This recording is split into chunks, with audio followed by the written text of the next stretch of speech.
Hello दोस्तों, नमस्कार दोस्तों। सीटेट सुपरफास्ट के एनालिसिस वीडियो में आप सभी का स्वागत है। आपको 5 मिनट के अंदर इस वीडियो के अंदर 61 से लेकर 90 तक ईवीएस के 30 प्रश्नों का सही और सबसे तेज सटीक जवाब बताने वाले हैं।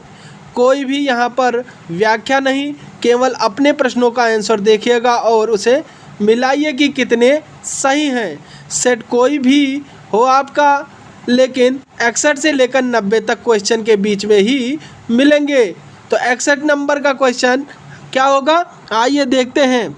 24 ग्राम बटे ml घनत्व और 6 ml आयतन वाली वस्तु का द्रव्यमान क्या होगा। तो इसका जो राइट आंसर हो जाएगा 144 ग्राम। अगर आपने एक नंबर मारा है तो बिल्कुल सही आंसर लगाया है। नेक्स्ट क्वेश्चन था 62 नंबर का, क्या है, निम्नलिखित कथनों को पढ़िए तथा सही विकल्प का चयन कीजिए।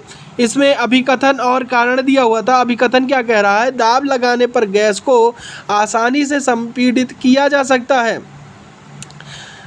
तथा उसका कारण जो है, जब हम किसी गैस पर दबाव लगाते हैं तो गैसीय कणों के बीच अंतराणुक स्थान कम हो जाता है और यह आसानी से संपीड़ित हो जाती है। तो अगर आपने ए और आर दोनों सही तथा आर ए की सही व्याख्या लगाया है तो बिल्कुल सही आंसर लगा दिया है। नेक्स्ट क्वेश्चन जो है 63 नंबर का, क्या था, ये भी आपका कथन से संबंधित था। आपका कथन दिया हुआ इसमें।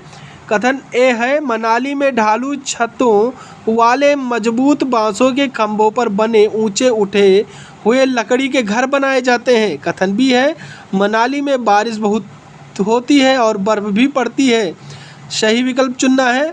तो इसमें सही विकल्प ए और बी दोनों गलत हो जाएंगे, क्योंकि जो है जो बांस के खंभों पर मनाली में नहीं असम में बनाए जाते हैं, इसलिए ऑप्शन 2 नंबर जो है ए और बी दोनों गलत हैं। नेक्स्ट क्या है, इसमें हम व्याख्या नहीं करेंगे, फटाफट सिर्फ आंसर बताते जाएंगे, आप लोग टिक करते जाइएगा।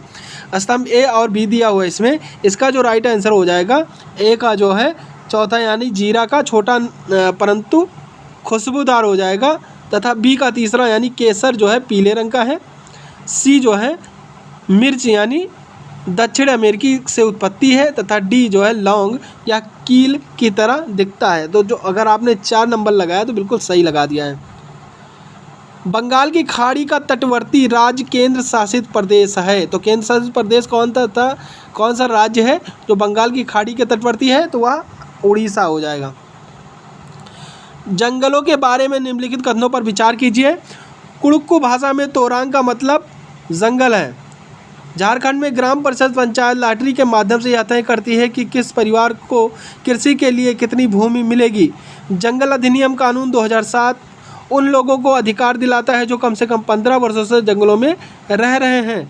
मिजोरम में लगभग 3/4 पर जंगलों से जुड़े हुए हैं। बिल्कुल सही। तो ए और डी अगर आपने लगाया है तो बिल्कुल सही है, अगर आपने 1 नंबर पर टिक किया है तो। नेक्स्ट क्वेश्चन, पौधों के निम्नलिखित मुख्य कार्यों पर विचार कीजिए। तने का मुख्य कार्य क्या है इसमें, तो तने का मुख्य कार्य इसमें देखना था, जो कि कथन दिया हुआ है, भोजन का उत्पादन और भंडारण करना, पौधे को शक्ति और सहारा देना, पौधे के अन्य भागों को जड़ों से जल और खनिज का स्थानांतरण करना। तो पौधों को शक्ति और सहारा तथा जल और खनिज यानी जड़ों से जल और खनिज का स्थानांतरण, यह जो है तनों का कार्य है। लेकिन भोजन का उत्पादन और भंडारण जो है तनों का कार्य नहीं है। तो अगर आपने 3 नंबर क्वेश्चन लगाया है यानी बी और सी दोनों सही हैं। नेक्स्ट क्वेश्चन है, कांसा यानी ब्रांज एक मिश्र धातु है जिसे निम्नलिखित में से किन्हें पिघलाकर बनाया जाता है। तो टिन और कॉपर पिघलाकर बनाया जाता है। ऑप्शन 3 नंबर सही हो जाएगा। निम्नलिखित में से हाथियों के बारे में सही कथन चुनिए। तो हाथियों के बारे में क्वेश्चन आया हुआ था। 3 महीने के हाथी के बच्चे का वजन सामान्यतः लगभग 100 किलोग्राम होता है। वयस्क हाथी एक दिन में 200 किलोग्राम से अधिक पत्तियां और झाड़ियां खा सकता है। हाथी बहुत अधिक आराम नहीं करते, वह दिन में 2-4 घंटे सोते हैं। हाथी कीचड़ और पानी में खेलना पसंद करते हैं। तो जो 2 नंबर सी और डी है वह आपका सही हो जाएगा, क्योंकि हाथी जो होते हैं वह केवल 2-4 घंटे ही सोते हैं और कीचड़ और पानी में खेलना पसंद भी करते हैं। इसलिए अगर आपने सी और डी यानी 1 नंबर पर टिक किया है तो बिल्कुल सही हो जाएगा आपका आंसर। बिहार राज्य के लोगों के लिए निम्नलिखित में से मधुमक्खी पालन कार्यक्रम आरंभ करने के वर्ष की सर्वश्रेष्ठ अवधि चुनिए। तो इसमें सर्वश्रेष्ठ अवधि थी अक्टूबर से सितंबर। 3 नंबर आपका सही हो जाएगा। रामा प्रत्येक शाम को अपने दोस्तों के साथ क्रिकेट खेलता है। वह क्रिकेट खेलने में कौन सी ऊर्जा का उपयोग करता है? तो मांसपेशी ऊर्जा का उपयोग करता है। ऑप्शन 2 सही हो जाएगा। नेक्स्ट क्वेश्चन है, निम्नलिखित में से कौन सी असम में खाए जाने वाले चावलों की एक सामान्य किस्म है जो पकने के बाद चिपचिपे स्टिकी हो जाते हैं? तो कौन सा चावल है वह? बोरा चावल। आपने बहुत सारा नाम सुना होगा बोरा चावल का। जब हम ईंधन जलाते हैं तो हमें प्राप्त होते हैं, तो कौन सा ऊर्जा जो है प्राप्त होती है? ऊष्मा एवं प्रकाश ऊर्जा यानी heat and light energy. Option 4 जो है सही हो जाएगा।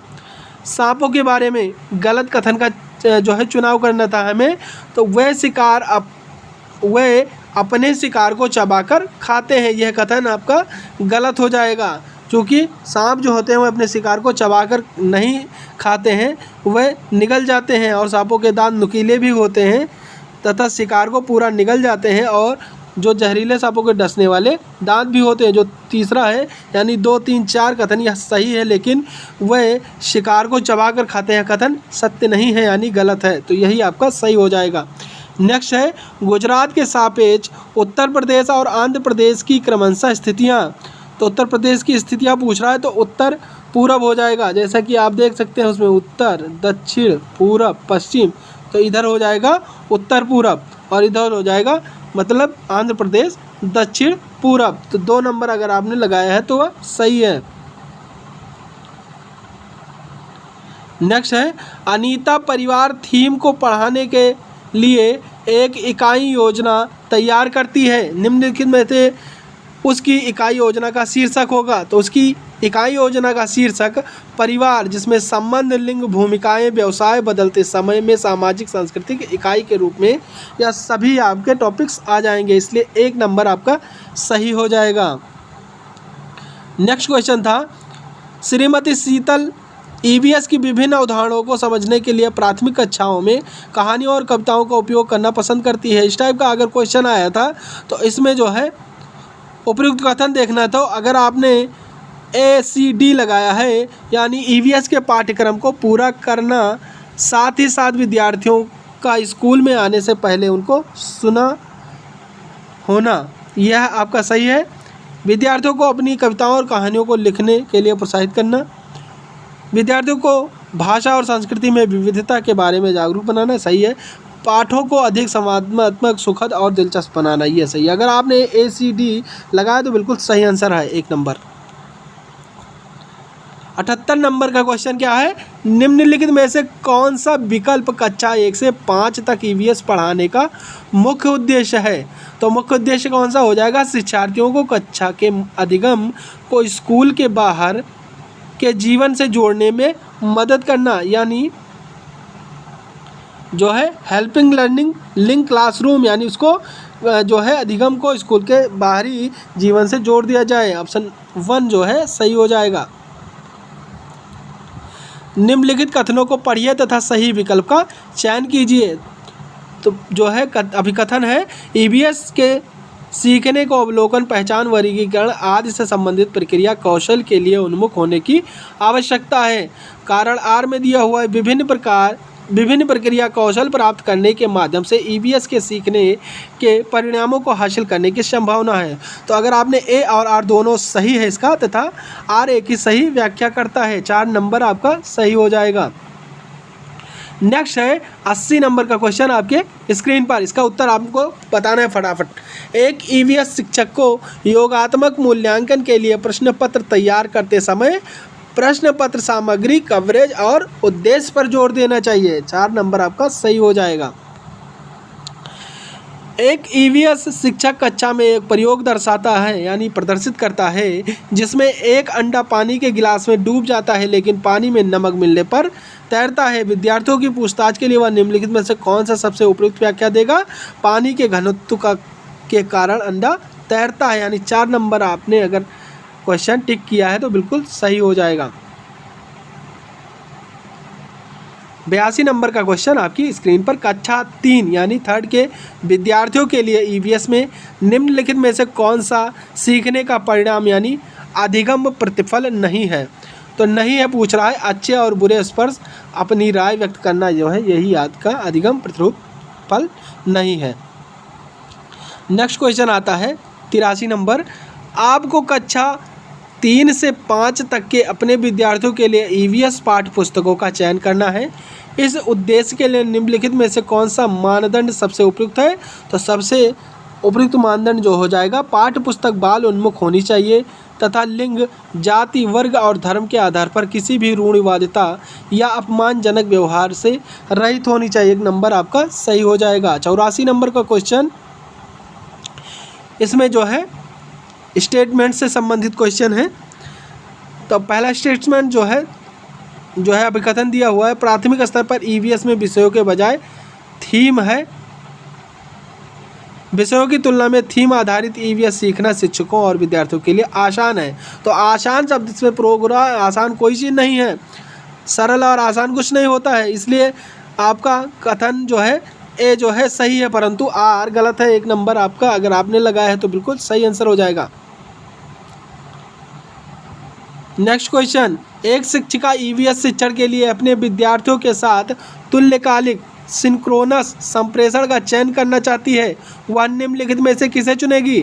तो वीडियो कॉन्फ्रेंसिंग, ऑनलाइन चैट सत्र, फ़ोन कॉल को चुनेगी। ऑप्शन 1 नंबर आपका, अगर आपने वीडियो कॉन्फ्रेंसिंग पर लगाया है तो बिल्कुल सही आंसर लगा दिया है आपने। नेक्स्ट क्वेश्चन क्या है, यदि थीम यात्रा रेलवे स्टेशन ईवीएस में एक सामुदायिक संसाधन के उपयोग को दर्शाता है तो निम्नलिखित में से कौन पूरा करेगा? थीम भोजन, भोजन में किसान अगर आपने लगाया है तो बिल्कुल सही आंसर हो जाएगा। ईवीएस शिक्षण के दौरान एक शिक्षक का बयान प्रश्न जो विद्यार्थियों को स्वयं या अपने साथियों की प्रतिक्रियाओं से उत्तर को विस्तृत करने के लिए प्रोत्साहित करता है, कौन सा हो जाएगा इसमें? खोजपूर्ण प्रश्न यानी प्रॉबिंग। तो अगर आपने सी नंबर लगाया है तो बिल्कुल सही आंसर है। नेक्स्ट क्वेश्चन है 88 नंबर का क्वेश्चन आपकी स्क्रीन पर, क्या पूछ रहा है, आप ईवीएस के विद्यार्थियों के लिए व्यावहारिक गतिविधियों को प्रोत्साहित करना चाहते हैं, निम्नलिखित में से कौन सी क्रिया सबसे उपयुक्त है? तो सबसे उपयुक्त क्रिया जो है उपलब्ध सामग्री से ईवीएस किट विकसित करना। 2 नंबर आपका सही हो जाएगा। ईवीएस के लिए रचनात्मक आकलन है, सीखने के लिए आकलन, बी सीखने का आकलन, सी अधिगम के रूप में आकलन, डी सीखने के बारे में आकलन।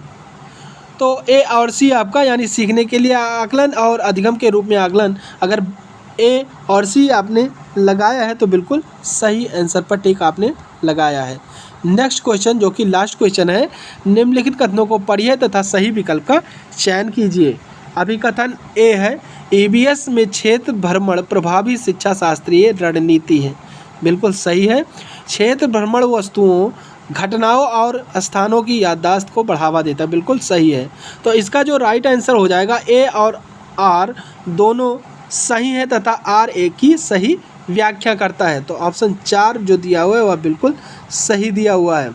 तो आप जो है कमेंट बॉक्स में बताएं आप क्वेश्चन मिला करके कि कितने क्वेश्चन आपके सही गए हुए हैं। अगर आप हमारे चैनल पर नए हैं तो आप हमारे चैनल को सब्सक्राइब कर बेल आइकन प्रेस करें, जिससे कि हमारे वीडियो डालते ही आपको नोटिफिकेशन मिल सके। हमने 5-5 मिनट में सभी विषयों के जो है आंसर की मिलान करवा के जो है सॉल्व करवा दिया है। आप जा कर के देख लें और अपने प्रैक्टिस का मिलान कर लें और देखें कि कितना क्वेश्चन सही है। तो थैंक यू। जय हिंद, जय भारत।